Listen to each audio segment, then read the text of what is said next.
The wisest person I ever met in my life, a third grade dropout. Wisest and dropout in the same sentence is rather oxymoronic, like jumbo shrimp.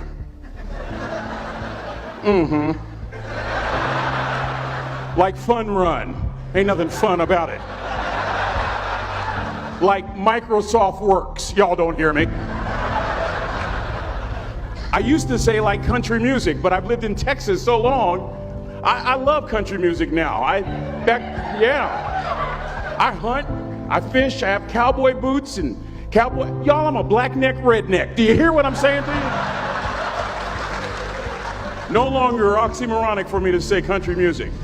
And it's not oxymoronic for me to say third grade and dropout. That third grade dropout, the wisest person I ever met in my life, who taught me to combine knowledge and wisdom to make an impact, was my father. A simple cook. Wisest man I ever met in my life.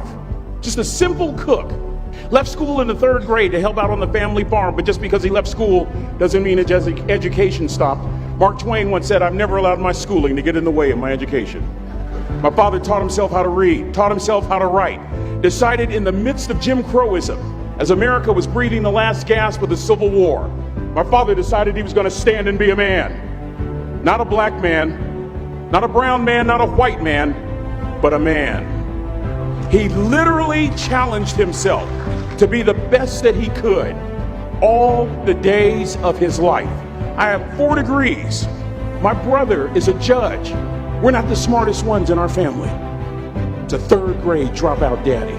A third grade dropout daddy who was quoting Michelangelo, saying to us, "Boys, I won't have a problem if you aim high and miss, but I'm going to have a real issue if you aim low and hit." A country mother quoting Henry Ford, saying, "If you think you can or if you think you can't, you're right." I learned that from a third grade drop. Simple lessons. Lessons like these. Son, you'd rather be an hour early than a minute late. We never knew what time it was at my house because the clocks were always ahead. My mother said for nearly 30 years my father left the house at 3:45 in the morning.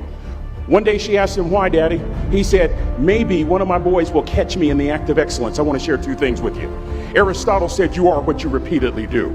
Therefore, excellence ought to be a habit, not an act." Don't ever forget that. I know you're tough, but always remember to be kind. Always. Don't ever forget that. Never embarrass mama. Yeah. If mama ain't happy, ain't nobody happy. If daddy ain't happy, don't nobody care. But I'm trying to tell you. Next lesson. Lesson from a cook over there in the galley. Son, make sure your servant's towel is bigger than your ego. Ego is the anesthesia that deadens the pain of stupidity. Y'all might have a relative in mind you want to send that to. Let me say it again. Ego is the anesthesia that deadens the pain of stupidity. Pride is the burden of a foolish person. John Wooden coached basketball at UCLA for a living, but his calling was to impact people. And with all those national championships, guess what he was found doing in the middle of the week? Going into the cupboard, grabbing a broom, and sweeping his own gym floor. You want to make an impact? Find your broom. Every day of your life, you find your broom. You grow your influence that way. That way you're attracting people so that you can impact them. Final lesson. Son, if you're going to do a job, do it right. I've always been told how average I can be. Always been criticized about being average. But I want to tell you something. I stand here before you, before all of these people, not listening to those words, but telling myself every single day to shoot for the stars, to be the best that I can be. Good enough isn't good enough if it can be better, and better isn't good enough if it can be best. Let me close with a very personal story that I think will bring all this into focus. Wisdom will come to you in the unlikeliest of sources, a lot of times through failure. When you hit rock bottom, remember this. While you're struggling, rock bottom can also be a great foundation on which to build and on which to grow. I'm not worried that you'll be successful. I'm worried that you won't fail from time to time. Person that gets up off the canvas and keeps growing, that's the person that will continue to grow their influence. Back in the 70s, to help me make this point, let me introduce you to someone. I met the finest woman I'd ever met in my life. Back in my day, we'd have called her a brick house. This woman was the finest woman I'd ever seen in my life. There's just one little problem. Back then, ladies didn't like big old linemen. The Blind Side hadn't come out yet. They like quarterbacks and running backs. We're at this dance, and I find out her name is Trina Williams from Lompoc, California. And we're all dancing, and we're just excited. And I decide in the middle of dancing with her that I would ask her for her phone number. Trina was the first one. Trina was the only woman in college who gave me her real telephone number. The next day, we walked to Baskin & Robbins ice cream parlor. My friends couldn't believe it. This has been 40 years ago, and my friends still can't believe it. We go on a second date, and a third date, and a fourth date. We drive from Chico to Vallejo so that she could meet my parents. My father meets her. My daddy, my hero, he meets her, pulls me to the side and says, "Is she psycho?" But anyway, we go together for a year, 2 years, 3 years, 4 years. By now, Trina's a senior in college. I'm still a freshman, but I'm working some things out. I'm so glad I graduated in 4 terms. Nixon, Ford, Carter, Reagan. So now it's time to propose. So I talk to her girlfriends, and it's California, it's in the 70s, so it has to be outside. You have to have a candle, and you have to have, some chocolate. Listen, I'm from the hood. I had a bottle of Boone's Farm wine. That's what I had. She said yes. That was the key. I married the most beautiful woman I'd ever seen in my life. Y'all ever been to a wedding, and even before the wedding starts, you hear this? How in the world?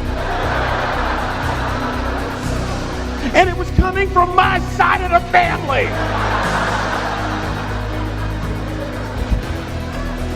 We get married, we have a few children, our lives are great.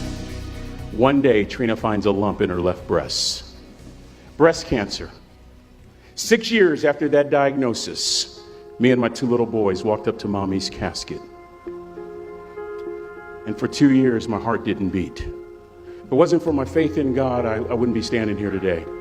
If it wasn't for those 2 little boys, there would have been no reason for which to go on. I was completely lost. That was rock bottom. You know what sustained me? The wisdom of a 3rd grade dropout. The wisdom of a simple cook. We're at the casket. I'd never seen my dad cry. But this time I saw my dad cry. That was his daughter. Trina was his daughter, not his daughter-in-law. And I'm right behind my father, about to see her for the last time on this earth. And my father shared 3 words with me that changed my life right there at the casket. It would be the last lesson he would ever teach me. He said, "Son, just stand. You keep standing. You keep standing, no matter how rough the sea, you keep standing." And I'm not talking about just water. You keep standing. No matter what, you don't give up. And as clearly as I'm talking to you today, these were some of her last words to me. She looked me in the eye and she said, "It doesn't matter to me any longer how long I live. What matters to me most is how I live." I ask y'all one question, a question that I was asked all my life by a 3rd grade dropout. How you living? How you living? Every day ask yourself that question, how you living? Here's what a cook would suggest you to live this way. That you would not judge, that you would show up early, that you'd be kind, that you'd make sure that that servant's towel is huge and used, that if you're going to do something, you do it the right way. That cook would tell you this, that it's never wrong to do the right thing, that how you do anything is how you do everything. And in that way, you will grow your influence to make an impact. In that way, you will honor all those who have gone before you, who have invested in you. Look in those unlikeliest places for wisdom. Enhance your life every day by seeking that wisdom and asking yourself every night, how am I living? May God richly bless y'all. Thank you for having me.